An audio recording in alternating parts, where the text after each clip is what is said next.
Hello. Again, my name is Craig McDonald. I'm a partner with Accenture here in Los Angeles, and I work with a number of our clients on marketing insight and visualization and data monetization for them. So did you want me to start answering all those questions or just do my intro? All right. 60 seconds sounded a little tight for that. Hi, my name is Brian Duke. I run sales for the ValueClick Technology and Marketing Analytics Division. I'm based here in LA. Yeah, Flavia Lam from Riot Games. I drive web analytics efforts across all our digital platforms. In Riot Games, it's kind of like a full-on discipline, cross-functional. So web analytics team actually does the technical tracking solution design. We monitor the implementation. We decide what data we want to collect, and we analyze the data we purposefully collected and trying to deliver like informative insights and actionable recommendations to help the company to make a data-informed decision. That's a term we use in Riot, which is data-informed decision. I'm very happy to come here to share with you one or two things that I learned from working for Riot Games and my past company. Hopefully that's also relevant and applicable for you. And I'm Dorian Kiesman from LegalZoom.com. If you haven't heard of us, our goal is to be the first place for small businesses and families to turn to for everyday legal needs, so business formations and estate planning type documents. I'm the VP of Acquisition, so I oversee digital and offline as well, so TV and radio. So we deal with a lot of data. Why don't you start? Tell us what's working right now with your data, making data-driven decisions. Yeah, I mean, we have a lot of challenges, right? We have a lot of channel conflicts, so we have very mature channels in the online space. But for this last year, we got very aggressive in display, something that for the 12 years the company has been around, we have always had a challenge with, right? And that just came down to attribution. While we have very mature metrics when it comes to TV, radio, and SEM, display is something that we typically had a problem with. And so this sounds like a plug, but we work with Convertro, which is one of the sponsors. And we've been able to use that system to understand what the value is of a view-through in conjunction to all the other channels that we have. So we have the unique problem where someone who's looking, say, to start a business is not an impulse decision, right? It is someone who crosses a point of consideration. And there is a lot of thought that goes into that. So we'll see people who interact with LegalZoom and then convert a month to 2 months to 3 months after the fact. And so trying to understand the value of all the marketing channels where they come in through paid search, organic, see a video or see a display becomes very challenging to understand the value of all that. So we've been attacking that for this year, assigning a decent budget quarter after quarter, and have been learning quite a bit and coming up with our own internal view using different reporting tools, Convertro being one of them, to understand how that program is working and then looking to scale it up. So attribution and channel conflict is something we're constantly striving to solve. Cool. Sorry, go ahead next. I was distracted by the yelling going on. Hey, Paul, can you ask them to quiet down just a little bit outside? No? Okay. I'm good friends with Paul. He tells me what to do. Yeah, Riot Games, we actually say that we want to make data-informed decision. I guess the term like data-driven decision is just perceived a little differently in each organization. But it doesn't matter we call it data-informed or data-driven. I guess all the organizations, this is a trend that we are trying to utilize data to make a good decision. Like a couple years ago, there's a lot of frustration. I guess everybody have heard of HIPPO decision making. How many people have heard of a HIPPO, right?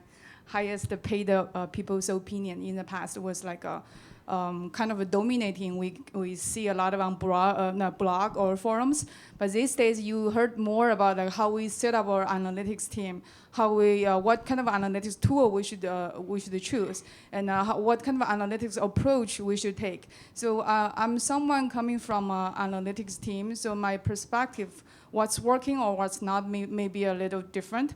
So I found what's working. HIPPO obviously is no longer working that well because HIPPO is like the leaders have a great business instinct, but they also need the data to assist them. Not only use instinct, but also use what's proven or disapproved to help the future decision making. Well, I found if any of the organization is doing the following three or one of the three, and this company is absolutely on a good track to make to be successful on making data-driven decision. One is that enable your analyst or your analytics team to really help you to ask the right business question. So you're not asking them about the metrics. You're asking them to give you an intellectual analytics approach. Like you're not telling them, I just want the bounce rate, but instead you tell them the story behind why you want the bounce rate.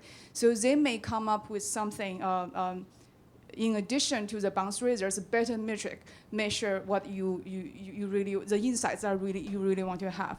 The second thing is that you really want to tell your analytics team and your analysts, like task them and challenge them that I want you to find out the needs of our newest, our newest audience behavior pattern, their newest needs. I want you to monitor the newest emerging digital channel, like a mobile. Like you task them with this big challenge so they can be more focused and setting a new goal on how to help you, which is a business user, to obtain what you want to get. And the third thing is the equation of cost and the return equation. You want to empower your analytics team to come up with this equation and not trying to just have metric and reports to come up by yourself. You can ask them, please come up with this cost and a return equation. We have so many digital channels that we want to invest. We have so many segments that we can target. But what other, at what time, at which segment, and at what given events, like we can invest a certain area that leads the highest return, which highest return may not be monetary. It could be like your brand value, could be your audience engagement. If I found if you are doing one of these three, then you are really making data-driven decision. Great. Hey, quick question for the people in the room that don't know what HIPPO is, which is me. What is HIPPO? HIPPO means highest paid people's opinion. Basically, that's opposite of the data-driven or data-informed approach. Oh, so let me see if I understand this. If data-driven decisions mean the analysts go, hey, I found data that says we should not be doing this on the front page, we should be doing this. But HIPPO is the CEO goes, I see our company moving this direction. Yeah, is that right? The highest paid guy making the decision. Okay, cool. All right, that was very helpful. Thanks. Brian, next. So at ValueClick, we work with a lot of different clients across a number of different verticals, brands directly, agency holding companies, independent agencies. And I think that the common thing that we see across the industry is that as we talk to CMOs, is that they struggle with the fact that as they generate more data, as they invest in more channels, the more users they acquire, the more devices they get connected, they become further and further displaced from the actual consumer themselves. And I think that, I still see a lot of brands, big brands, Fortune 100 brands that are still managing data within specific silos. I've got search teams, affiliate teams, email, display teams. I've got email teams. I've got CRM teams, and none of them are talking to each other. They're not sharing data. They don't have any way to collaborate and unify data across all of those channels. And I think that, that's the genesis of the problem, right, is that we can't understand and identify accurately users as they step across various channels in which we invest, and we don't have the ability to in a really good way to link cookie-based data to a mobile ID. And I think that that's really kind of the next big hurdle that we have to clear. But I would say first, to answer the question, is managing data in silos and then applying the incorrect metrics and measurement strategies to the data to uncover what we really need to do. And so I would say that those are probably the two top things that I see that most people are struggling with. Craig, walk us through what's working. So the question was, what's working? I'll step back for 1 second. At Accenture, I'm lucky enough to be able to see all sorts of, we get pitched all sorts of opportunities and new solutions that are coming to the market. And the first thing I would say is that we are living in a time of unparalleled innovation in this marketplace right now. And in digital marketing in particular. If you look over the last 10 years, what's working? The prediction that all the money was going to start moving off of online on online, that's happening, right? The fact that there are more choices available for marketers now than ever before, which unfortunately is a daunting challenge, but it is also a fantastic opportunity. That is working. You're working in a ecosystem that is every day bringing you new opportunities to connect to clients, new ways to connect to clients, new form factors by which to connect to clients. I'd say the third thing that's working too, I used to run a digital agency here in San Diego, in Southern California for 6 years or something like that. And boy, finding talent was impossible.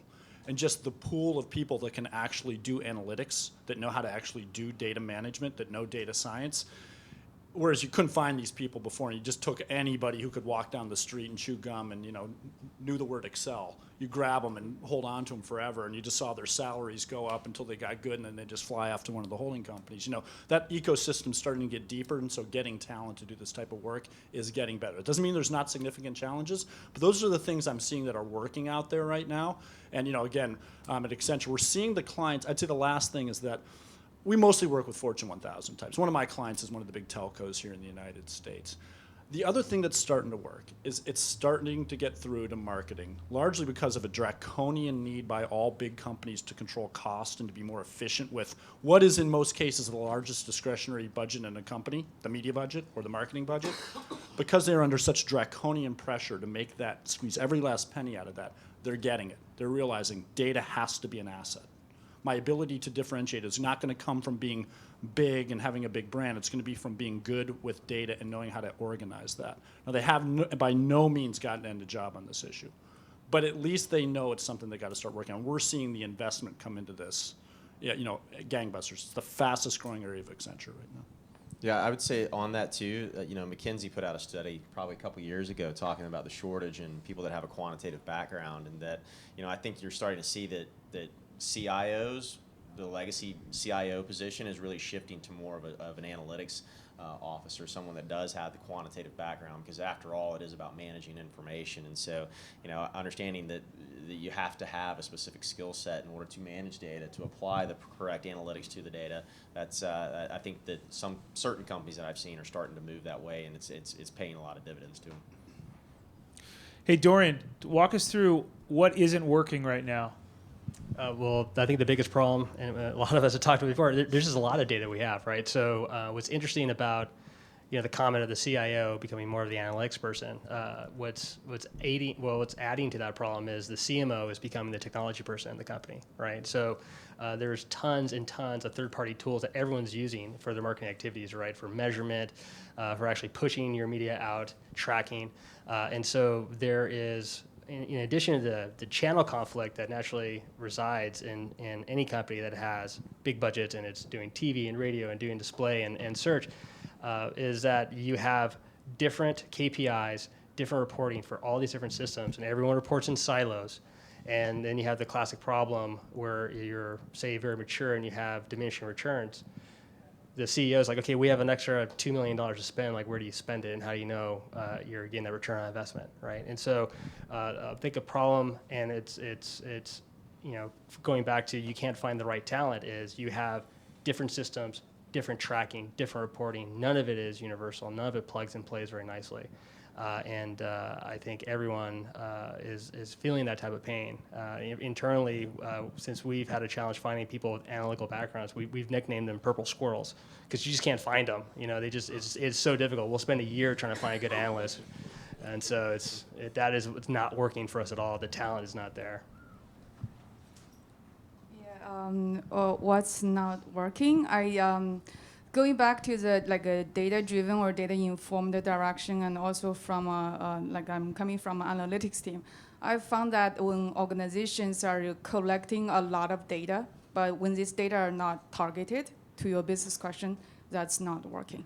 It's like there's two kinds of tracking tools on the market. One is very customized, tailored, but you need to be able to know what to do to be able to tailor and to customize the tool.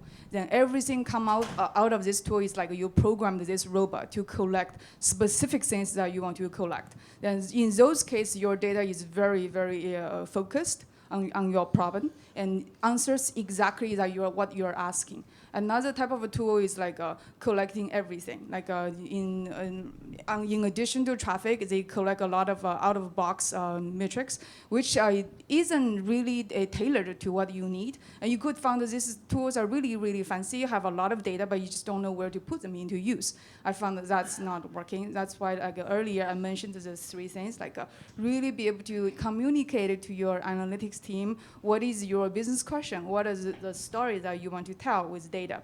And what is the insight that you want to obtain? So that way, of course, that maybe in some of the company, the analytics team is still maturing, but still encourage them to go that route. The earlier you can be benefited from helping them to grow, and they'll help you to grow, and really have targeted data centered on your business question, and everything is about your core goal. What is your business goal? And break down that in detail.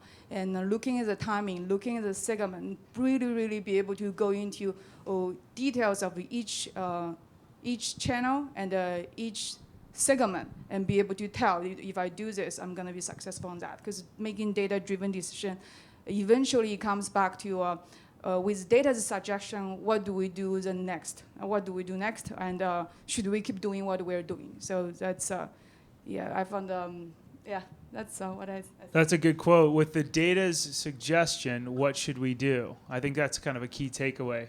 Forgetting what everybody else in the room says. That's really cool. Very, very helpful. Brian, what's not working in the industry right now, or at least what you're seeing? Right. I would say that legacy metrics or how we actually buy media based on a CPA or a CPC basis, I'd say it's not working. And I think any statistician that has a solid background will absolutely agree with me. How are we structuring contracts, and how are we motivating our media partners? I talk to a lot of marketers that say, well, I only pay for performance. And I'm like, oh, really? Well, tell me about that performance that you're actually paying for. Well, we only pay on a CPA basis, and, we only pay for people that actually perform a specific type of action. And you start uncovering what that actually is, and you really find out that, what am I really motivating my media partners to do? I'm motivating them to go and find people that have exhibited a lot of intent in their hand raisers because they've come to my site, they've filled out a shopping cart, and then they abandon at some point. And so it becomes a race to pepper that person with as many ads as possible right before they convert. So I can hope to be the last ad seen and the last ad clicked right before that happens. And that in absolutely no way is indicative of incremental value being created. You're just fulfilling a demand, and that has some value, but what is that value really? And I think that you could talk about CPC the same way, and I see that a lot of people that buy on that particular type of model, I ask them flat out, I say, well, tell me, what is the decaying rate of conversion on those clicks? And I just get blank stares, and they can't even answer the question. And I say to them, so assuming there is a decaying rate of conversion on the click, you're one of two things is happening. Either A, your e-com team, and I love it when I ask this question if the e-com team is actually in the room, is doing a poor job of converting users at that point, or your media partner is just shoving a bunch of garbage through the door. So I think it's ultimately, we have a singular economically rational goal as advertisers. It's just to generate incremental sales from ad spend. I think we can probably all agree on that. And that's to say that sales that wouldn't have happened in the absence of the marketing presence. And so that's a lesson in causal inference, and that's a lesson in a statistical conversation that's not being had. And so again, these legacy metrics on how people are buying media are not working, because your media partners are going to optimize to the letter of the law. They're only doing what you're asking them to do. And so it's not their fault, and it's not necessarily the advertisers or the agency's fault, because they've never had a way to use data in such a way to uncover that. I'm kind of excited. I'm overwhelmed by what you just said, but I'm really excited. True story. I'm just like a regular dude, but loves looking at Excel, but you just kind of blew me away. So, Craig, talk to us about what's not working. Give us some tactical tips. What's not working right now? Okay. Can I ask a question first? Yes. Because I prepared my answer. I love it. Okay. Yeah. So before I came to Accenture, I was running marketing for Bing, Microsoft search engine. Before that, I worked at Google. And I remember going through, everybody here saw the internship. I remember going through nuclear training before I got my little beanie with a little thing on top of it. And when I was going through training, Susan Wasicki, who runs monetization for Google, was giving a presentation to all the Nooglers that day. It was her turn. And Nooglers? Nooglers. That's a new Googler? Yeah. That's cool. You have to see the movie. I haven't seen the movie. Who's seen the movie? Raise your hand. Intern. Less than 10% of the people in the room have seen it. That's not that cool. good a movie, but- Noogler. There you go. It's not that good a movie. You can Somebody determine tweet that that. on your own time. So I asked the question to Susan. I said, "Who's our biggest competitor?" What do you think she said? What do you think? Who do you? And for those of you who were here from Google before, you can't answer this question. But who do you? This is 2 years ago or 3 years ago. But who do you think Google at that time thought was their bigger competitor? I think they may still do so today. That's Somebody the said right answer. somebody said Facebook in the back. Now the big question: why? Scale. No, Google's said- much bigger than Facebook. May win more hits, and they make a hell of a lot more money. Who doesn't use Google globally? They have 90%, 95% market share globally. Is it the amount of time spent on the website? No, just in the interest of time, close, but no. The reason wasn't Larry Page used to can't use hear him? this in our Friday morning meeting. Can you guys hear him? Your microphone works. None of the microphones are working? I can talk in closer. What are you saying, Paul? So I could actually use the microphone, and that might help. Hold it close to my mouth. But you know, the reason that Facebook was considered the competitor is Larry would say, if somebody goes to Google and they type in the word, I'm looking for a restaurant, or I'm looking for a restaurant, right? I'm going to serve up a series of ads. Ruth's Chris Steakhouse, the pizza place, the Indian place, yada, yada. Facebook, though, knows if you're a vegetarian because they see the context of everything you're doing, right? And so they would know, don't serve up the Ruth's Chris Steakhouse ad, serve up the vegetarian Indian place down the street because they know location, all the rest of that stuff.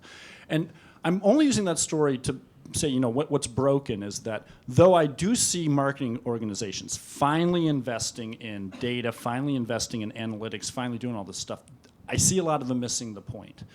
They don't understand that sustainable competitive advantage doesn't come from a trick, doesn't come from a tactic I learned from that guy over there that can be applied to this very, very narrow situation. It's about creating a systematic way to know more about consumer intent than my competition. I was over in Paris last week and I was giving a presentation to the CMO of one of the major French banks. And I was making this exact point because he was asking us, in the world where the bank is now in my pocket, how, and, you know, but we still have all of our money trapped up in a branch system and in ATMs and all that stuff. How are we going to win this battle against PayPal and against Amazon, against all these other places? And I said, you're not unless you systematically change the way you think about your clients. And you have to have an information advantage over your clients. And if you don't do that, the whole thing will never work. It'll never work. You can never make the analytics smart enough if your competitor has just better damn data about what the consumer intent is. And that's the one thing I think that's broken. I don't think most marketers think about it that way. They don't think about it the way Google thinks about it. Google thinks about it that fundamentally you need an information advantage. And then the rest of it can happen, right? I can get good analysts. I can get in place scalable systems. I can put in place an ecosystem that will ultimately allow me to treat that customer better. And if I can treat that customer better, I can upsell them better. I can keep them from churning. I can do all the things that marketing people do, you know, as routine. But they need that information advantage. I think that's the number one kind of like fundamental piece of insight that's still missing from most marketing people, particularly at the CMO level. And if that can get through, then, you know, there's going to be a race for how to get data. And the reality is, you know, something that's not broken. There's more data about clients out there than there's ever been before. And the cost of getting access to that data has never been cheaper. But there's so much of it, companies are stuck. Everybody's been talking about siloed data, attribution. Those are all ramifications of this fundamental piece. Have an information advantage over your competition. That's pretty cool. All right, let's talk about my favorite part. We're moving on to tools. What tools we're using, and I think that is the most appropriate question for this Making Data-Driven Decisions panel. So let's start with Dorian, LegalZoom. Talk to us about some of the tools. Now give us tactics, no 40,000 foot, or we're looking for tools. And I like all of you guys, but this is my job in the world, is to keep it tactical, because I want everybody here on Monday to go, hey, I learned about this new tool, and they start using it. So give us a tool that is available to us that you're using, and it doesn't have to be the biggest. It could be like, hey, here's a new one that we're using, or two tools. Well, I've been with the company for almost 3 years, so a lot of our tool development, our onboarding new tools happened quite a while ago. So you probably heard a lot of these names, but one of the biggest challenges we had in just collecting data was just deploying pixels across the site. You know, you wouldn't think that is too difficult, but you have a 12-year-old website with thousands of pages, very complex checkout process, and deploying a tag required co-founder approval and review in months, right? So that doesn't really work for marketing. So one of the first things we did is onboard Telium as a tag management system. I don't know if you guys have ever heard of it, but there's quite a few people in the space. You really want to think tag management is a very critical system or tool, but it is. And a lot of these guys are now evolving into, I would say, like a data warehouse type structure, right? Since tag management, they deploy your tags across your site. They sit in between your site, your users, and like Google Analytics, your testing platform, various other tools they use. Since they sit in between every other system, they collect that data as well. And you could actually reach out to them and do big queries and pull selected information out. So it's something to take a look at. Landing page optimization was a big issue. Optimizely was a little company we started working with 3 years ago. I think they're like one of the #1 tools right now in landing page testing. Very simple to deploy.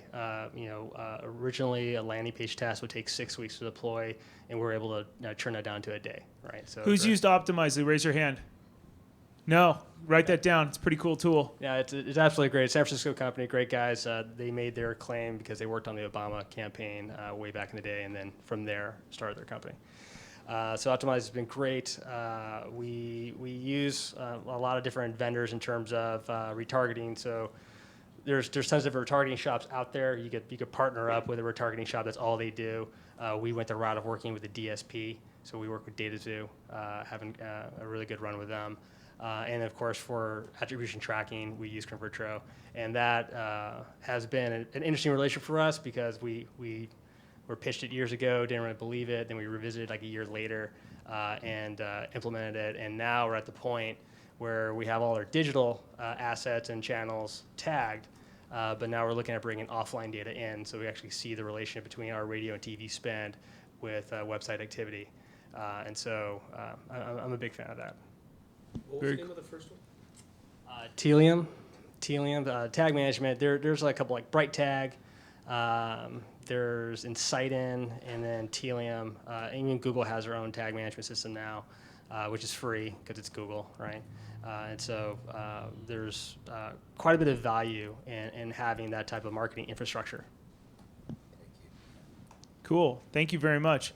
Flavia, what tools are you using? 1 or 2? Yeah, going back to the tools, I want to go back to your business goal. Why you want to have tools? Because you want to have analytics. Then you ask yourself, why you want to have analytics? Then if you check this on the Wikipedia, you find like web analytics means that your goal was to optimize your online assets. Then, but before you can optimize, you need to understand. But before you can understand, you need to observe the right things. And I found, because our tool, we have a lot of tools. I don't want to mention what didn't work. I rather mention like what's recommended. I think it's all tailored to your business scale, tailored to your budget, tailored to what kind of insights you want to obtain. If you are at the beginning stage, you are trying to see which of your external campaign is running well, then you probably need some tool that's can more tailored to that particular needs. Like you want to be able to label this campaign, track the conversion, then Adobe Site Colors may be more suitable for you. But if you are at the level that you are still stay at, like I just want to understand the scale of my visitors.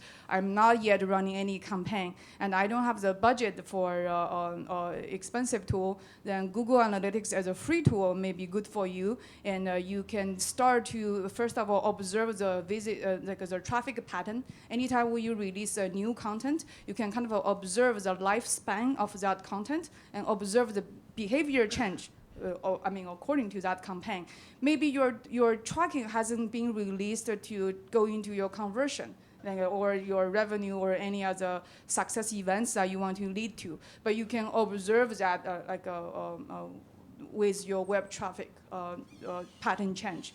Depends on what kind of scale you're at. I'm a fan of able to customize the tool, use the tool to do exactly what I'm doing. So I'm not I'm not linear towards having a tool have a lot of out-of-box feature. I like to be able to control the tool like control the robot. So the tool does exactly what I want this tool to do and collects the data exactly tailored to what questions that I want to answer. Adobe Sidecast is a powerful tool. Very could be expensive for you. Depends on your budget and your development. Google Sidecast, Google Analytics is free, and an important tool would be like because when we talk about optimization, then we go back to the testing tool. And again, Adobe offers a test on target, which is a pricey tool. And you can find a free tool like a Google Optimizer. These are all tools like you can choose to use. So I will be glad to discuss with you guys more if you have questions after this. Yeah. Cool, thanks. Brian, what tools are you using? Well, the idea being data-driven, I think it originates with having clean data, meaning that data is it's normalized, it's classified and categorized in such a way that we can actually understand it, and so that it's the same coming out of the system as it is going into the system. And I think that's a big problem that a lot of the DMPs struggle with today. So we use a lot of things. We use tag management systems to manage things on the site. 99% of the data occurs off of the site. So we use ad servers to track multi-channel event level data at the cookie level. We use Greenplum for our data warehouse, which is essentially distributed Hadoop, if you are familiar with that type of architecture. Once the data is cleansed and in such a way we can use it, we use tools like Hive to query the data. We use R statistical modeling packages to build the experiments. Then we use Tableau for visualization. And that's pretty commonplace kind of stuff. I mean, there's nothing exciting about that. It's really more about the people that are using the tools, which is the much more critical part of this than anything else. Very cool. Craig, what tools are you using? Yeah, honestly, I struggled with this question because I kind of the same position you do, which is that I can give you a whole, Accenture works with every tool. I can give you a long laundry list of every single tool out there. Web analytics systems, DSPs, DMPs, ad servers, yada, yada. And that's not where the differentiation is. Those things are all, if they're on the market, except we don't really see like the flashy stuff because we only install stuff that's really super battle hardened because we have to deal with these giant companies that need stuff that's, 18 ways, tested out in quality. We get killed if it doesn't work. We get fired. That's bad. Where I've seen so I'm going to talk about tools slightly differently than just process tools and say, I'm going to give you two things that I've seen in the last 6 months of my career at Accenture, which I was like going, that's pretty freaking cool, right? They're solving very particular problems. You may or may not have these problems. The first one is we work with a huge spirits company. They make liquor, right? And they have a problem that a lot of companies have. All the movie studios here in Los Angeles have them. Card companies have them, which is a 3-tier distribution model. I'm sitting here as the manufacturer. I sell my stuff to a bunch of distributors who then sell it out to a bunch of retailers and to get out there. And the way I have no relationship with the end customer whatsoever. No relationship whatsoever. That's way down the line for me. My biggest problem, though, is that I'm throwing trade promotion money. I mean, billions of dollars out into the market to get these people to go run my promotions, set up the stuff at the bars that show the dancing girls, and show up the stuff on the digital side that's going to run the creative that I want them to run about my beer or my spirit exactly the way I want to. And there's no way to verify that it's actually happening. And so that's the big problem out there right now, is just how do you figure out whether or not all this money I'm throwing at my distribution partners is actually working? The cool thing we've seen is there's been 2 apps that have come out. One's called Kegman, if you can believe that. I'll explain what it does in a second, which I think is the greatest name. And the other one, I'll have to find it and send it to you. I just saw it last week. But they're apps you can run on your phone that they basically crowdsource feedback from people who go to bars, hopefully before they get way too drunk, and you have them fill out a survey and say, what are you seeing? Give me a timestamp, tell me where you are, and are you seeing the thing that's supposed to be there from my distributor? And if you do, I'm going to send $1 or $5 to your PayPal account, and you can redeem that as you would anything on PayPal, right? And so they're trying to create a little market to crowdsource feedback about basically create a feedback loop about the physical distribution of all this content they're creating, and they spend literally, this is how they market as trade promotions, billions of dollars on this stuff. And you can imagine the studios have the same thing. I spent all this money on building a film, and I got to make sure the picture of Tom Cruise or whatever is set up at the right place at the theater. There's no way to do that except having the population come back and give you feedback on that. The second one I'll talk about is, sorry, what's that? No, it's genius. That's pretty cool. That was called Kegman. I think it's called Kegman, and there's another one which I'll send you the thing you can. Thank you. Send And it we'll out. distribute these apps to all of you as soon as you can put your Amex on file with Media Leaders. Keep going. By the way, I'll tell one funny story about There's 90% joke, 10% truth to that. Keep going. the spirits company we were working with. They had an SEO error. You know, if you've ever worked with liquor companies, when you go there, they have to do age verification before you can go to the website. So they say, are you over under 18 in the United States? And they had this great bug in their system. I used to, like, so we did the SEO for them for a while at my previous company. And if you selected you were over 18, you went to the site that had vodka in their vodka drink. If you selected that you were under 18, they sent you to the site that had all the beer. I'm not entirely sure what judgment that makes. You can figure that out. I still haven't gotten to the bottom of that one. The other one is that we've been working on a project at Accenture with the big wireless carriers out in the United States and overseas, in France and New Zealand and Canada.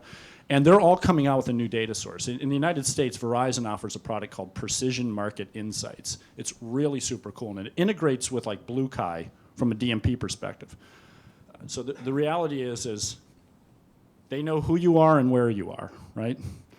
And besides the NSA stuff that came up earlier in the year, they do that, right? And because they can basically see anytime you activate your phone, it's hitting a bunch of cell towers. You can triangulate back within about 50 meters your location, and that can be used for all sorts of very interesting marketing purposes. What Verizon doesn't want to do, though, is they don't want to have to build out all the infrastructure to use that from an ad perspective. So they're basically sending aggregated, not personally identified, you know, Hope, you're there, Andy, you're there. You know, they're not getting down to that level, but they're aggregating us into demographic segments, providing that information to the DMPs. I'm pointing to you as if you were a DMP. So that you have new targeting dimensions when you're trying to do targeted mobile and or display ads based off of geolocation, which is super sensitive, super accurate, that never really existed before. Plus, combined with all the information about your mobile usage, what apps you have, they can put you in categories that a marketer never had access to before. What apps do you have on your phone probably says something about you. Where you visit frequently probably says something about you. And that's creating a series of data assets that have never been available to marketers before. They're very powerful for creating better CTRs and conversion rates. Very cool. Helpful. Okay, so let's move on. This is the last question, then we're going to get some Q&A. We're doing okay on time. Give us a case study, just something real quick. Who is doing this correctly? And I know you guys are all doing this in your own. Give us an example in the industry, tactical example, nothing too high level. Hey, there's a story of a company that thought that their customers wanted this. They looked at the data and they're like, holy crap, let's do a test somewhere else. And that turned out to unlock a whole lot of things. You guys have any of that? Flavia, let's start with you. Yeah, I think quickly, there's a company pop up in my mind, which is North Face. I guess lots of us have their clothing. So a couple years ago, they found that their search term have a iPhone glove. So they found that a lot of people are searching iPhone glove. So which means you can, because with your phone you cannot with your glove you cannot touch your iPhone. So then this should be exposing your fingertips so that you can touch iPhone. Then they identified this consumer needs. Everything is about meeting your consumer needs. So they produced this iPhone glove and made a lot of, revenue, I would say. The data in this case, implementation and use the data really brought a very high ROI.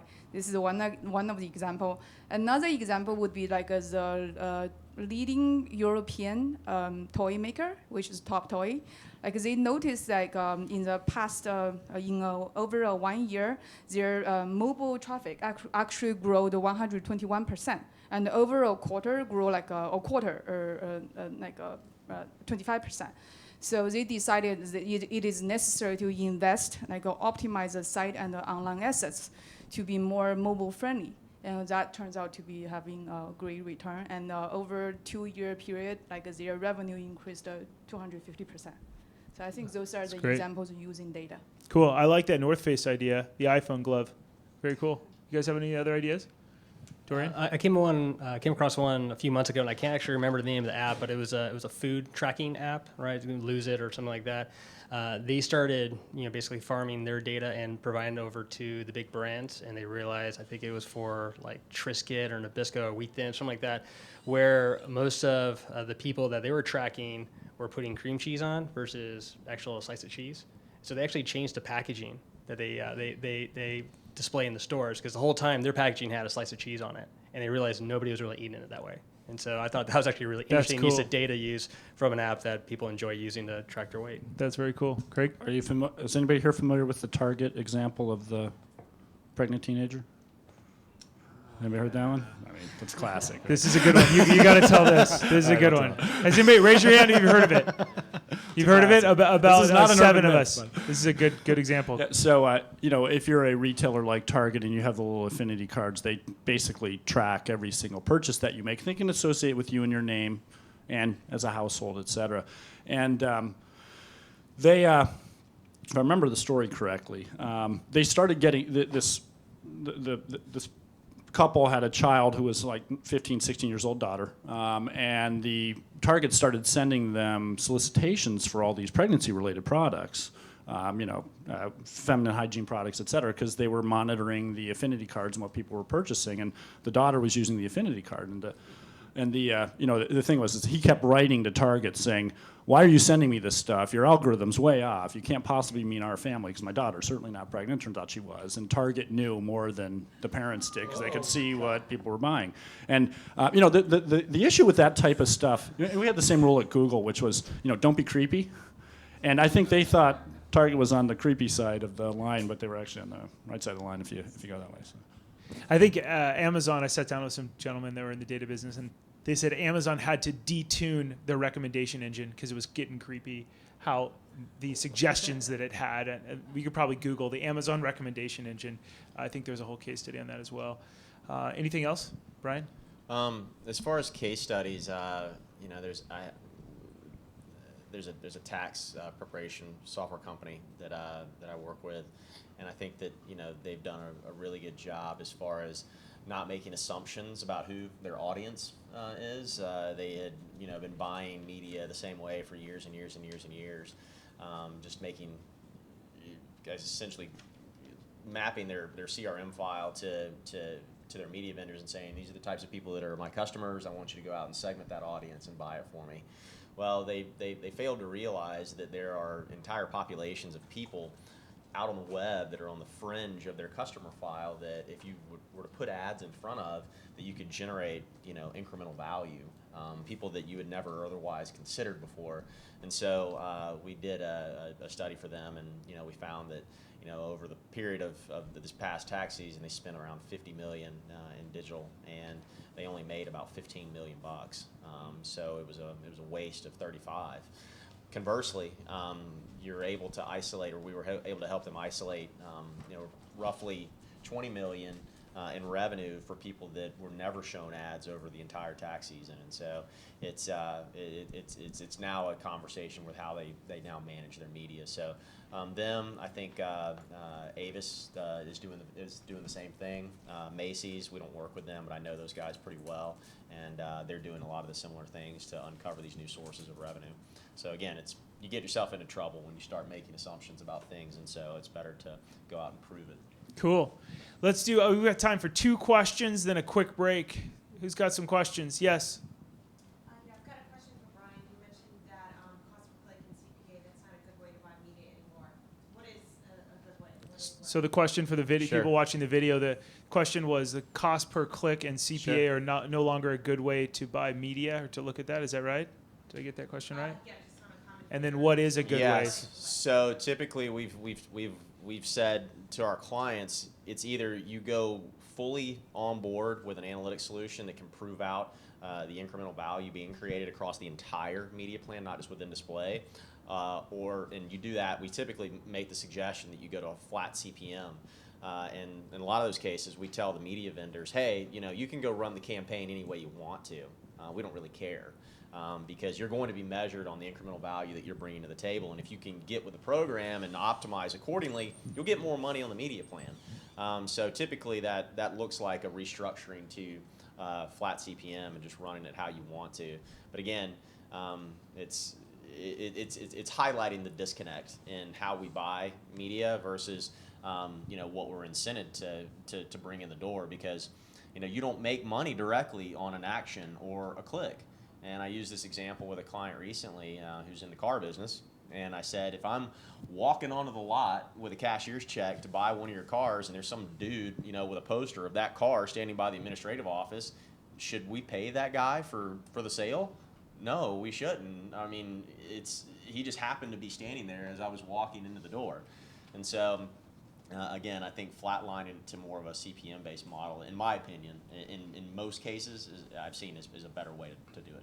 But doesn't that imply that you have to also have consolidated your agency relationship? Because you have to have one throat to choke in that case.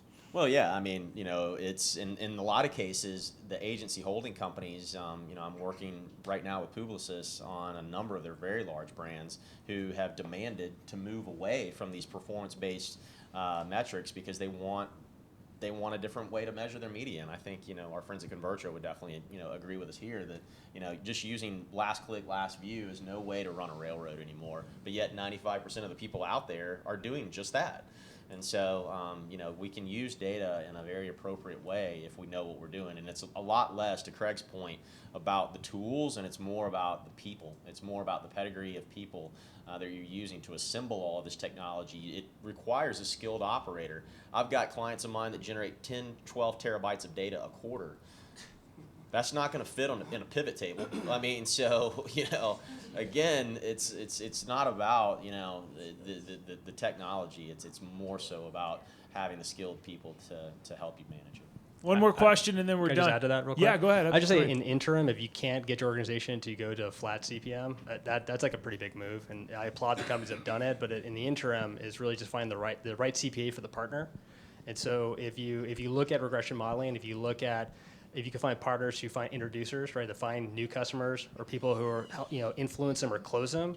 Every time I get a call by a vendor, they ask me, "What's your CPA?" And my response is, "I don't know what my CPA is for you." You're going to bring some value, I hope. Either you're going to find people who've been in like the 2-month consideration process with LegalZoom, or you're going to find new users. And so we could run a test with you, but I can tell you at the end of the day, like, your CPA is not going to be the same CPA that I judge historical performance on, right? So in the interim, I would say if you get some better tracking, some better tools to help you figure that out, you could steer those people the right way, because there's a lot of shops that just won't work on a CPM for you. They just won't, right? Well, let's give a round of applause for these great people up here. 5-minute break. There's food outside. There's drinks.